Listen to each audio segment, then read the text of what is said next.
You see one coming down the street, and your first instinct is to move. You've been told to be careful. You've seen them in movies, always on a chain, always as a weapon, always on the wrong side of the story. But what if that story was wrong? What if the most misunderstood animals in the world have been carrying a reputation they never deserved, and the truth about who they really are has been buried under decades of fear? Today, we're going to dig it up. 5 breeds, 5 cases of mistaken identity.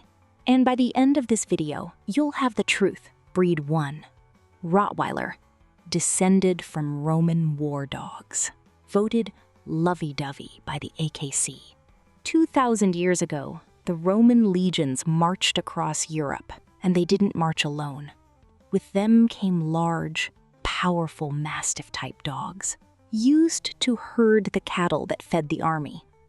When the Romans settled in the town of Rottweil, in what is now southern Germany, those dogs stayed, and over the next 2 millennia, they became the Rottweiler. The breed spent centuries as a working dog, herding cattle to market, pulling carts, guarding homes. They are one of the oldest working breeds in recorded history. And yes, they are powerful. 130 pounds of muscle, with a jaw force that commands respect. Nobody disputes that. What gets disputed is the character behind that jaw. And here is what the data says. The AKC rates Rottweilers as, and these are their exact words, lovey-dovey family members. Rottweiler owners describe dogs that follow them from room to room, cry when left alone, and have an almost comic need for physical contact with the people they love. There's even a name for it, Rotty Lean. When a Rottweiler trusts you, they press their full body weight against your leg. Not to intimidate, to be close. The children's book series Good Dog, Carl, one of the best-selling dog books in publishing history, was modeled on a real Rottweiler named Toby. The entire premise of the series is a Rottweiler gently watching over a baby. The author based it on her own dog. That's not fiction. That's a character portrait. Breed 2, Doberman, created to be feared, evolved into the world's most devoted velcro dog. In the 1880s in Apolda, Germany, a man named Carl Friedrich Louis Doberman had a problem. He was a tax collector and a dog pound keeper in a time when both professions attracted violence. He needed a dog that would make people reconsider starting trouble. So he did something remarkable. He bred one from scratch. He crossed several breeds: the German Pinscher, the Rottweiler, the Greyhound, the Manchester Terrier, until he had something that looked exactly like what it was meant to be. Sleek, powerful, fast, and serious. An animal that communicated threat simply by existing in a room. And for a long time, the Doberman's reputation matched that origin story. Then something happened. Selective breeding, responsible ownership, and decades of living as a family companion changed the Doberman's temperaments significantly. The aggression that was intentionally bred in was just as intentionally bred out. Today, Doberman owners use a specific word for their dogs: velcro. As in, the dog sticks to you. They follow you from room to room. They position themselves against your body when you sit down. They develop what veterinary behaviorists call separation anxiety, which is just a clinical term for missing you so much it hurts. The same dog that was designed to make a 19th century criminal back down is now genuinely distressed when you leave the house to get coffee. Breed 3, Dogue de Bordeaux, the wrinkled giant you know as Hooch. The gentlest face in dogs. In 1989, a film called Turner Hooch introduced the world to a dog so enormous, so wrinkled, and so profoundly goofy that he became one of the most beloved animal characters in movie history. Hooch was a Dogue de Bordeaux, and while the film was fiction, the character wasn't far off. The Dogue de Bordeaux is one of the oldest French dog breeds, with records placing it in France as far back as the 14th century. Its proportions are extraordinary. The head is massive even by Mastiff standards. The wrinkles are deep and expressive. The jaw hangs loose. It looks, at first glance, like a creature assembled by someone who had very specific ideas about intimidation. Then one sits next to you on the couch. Their entire body fits there in one warm, drooling, deeply contented mass. They lean on you.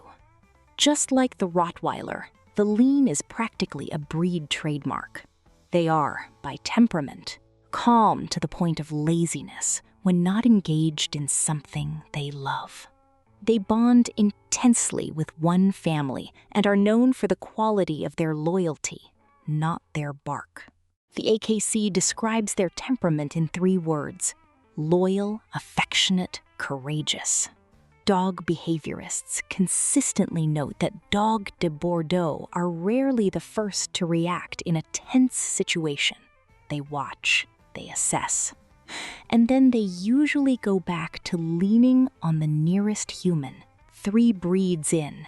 And I hope your mental image of at least one of them has changed. That's what this channel is for. Subscribe to your dog. Because every week we go deeper into the world of dogs with real stories and real science. And if this video is already making you want to hug a Rottweiler, hit like right now. 2 more breeds to go. The next one was literally called the nanny dog, and the last one has 2,000 years of history and a loyalty so deep it will actually move you. Stay with me. Breed 4 Staffordshire Bull Terrier, once called the nanny dog, still the same dog.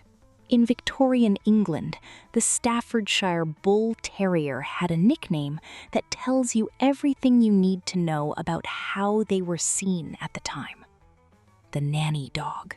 Working-class families in the industrial towns of Britain trusted the staffy to watch over their children while parents were working. Not just tolerate, actively care for. The same broad chest, the same powerful build, the same sturdy jaw, and a temperament so gentle with children that parents left them in their care. The staffy emerged from the bull and terrier crosses of early 19th century England.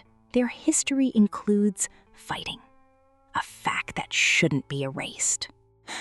But what that history also shows is that dogs bred for fighting in a pit were specifically selected to be non-aggressive toward humans, because the handlers needed to reach into that pit. A dog that turned on humans was removed from the gene pool. The result was a breed that separated aggression toward animals from temperament with people, and landed firmly on the human-loving side. The Kennel Club rates staffies as having a natural affinity with people, especially children. They have been ranked in temperament tests as among the most people-friendly breeds on the planet.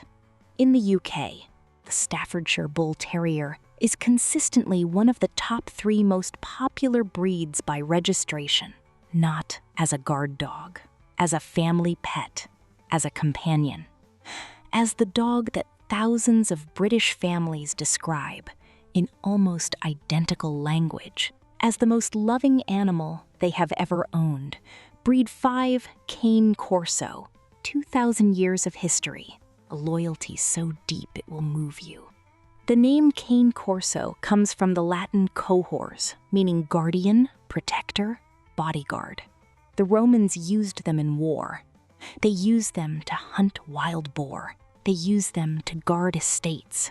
And over 2,000 years, the breed that emerged from that history became something that most people simply aren't prepared for when they meet one in person. What they're not prepared for is the stillness. A well-raised cane corso doesn't bark much, doesn't pace, doesn't show off. They simply exist in a room the way a mountain exists in a landscape, completely present, completely calm, and completely aware of everything around them. That quiet, focused presence is what most people interpret as menace. It isn't. What it is devotion. Cane corsos form bonds with their family that veterinary behaviorists describe as unusually deep even by dog standards. They are not dogs who distribute their affection broadly. They choose their people, and having been chosen, they give everything, every day. Without condition. In the 1970s, the breed nearly went extinct in Italy as rural farming and guarding traditions faded. A group of Italian breeders launched a revival effort, and the Cane Corso Associazione Italiana was founded in 1983. The AKC recognized the breed in 2010. And in the years since, every person who has shared their life with one tends to describe the experience in the same way. I didn't expect to feel this way about a dog, but I have never been loved like this. 5 breeds, 5 reputations they didn't earn. 5 truths that the data, the science, and the people who love them have known for a long time, but that fear kept from spreading. The Rottweiler that leans against your leg. The Doberman that follows you everywhere because being apart from you is physically painful. The Dogue de Bordeaux drooling contentedly on your couch. The Staffy grinning at a child. The Cane Corso lying quietly at your feet with 2,000 years of loyalty in its eyes. None of them chose their reputation, but all of them, every single one, will choose you completely, without reservation, for life, sinister to your dog. Hit like if this video changed how you see even one of these breeds. And share it. Because somewhere out there, someone is crossing the street. And maybe this video will make them stop.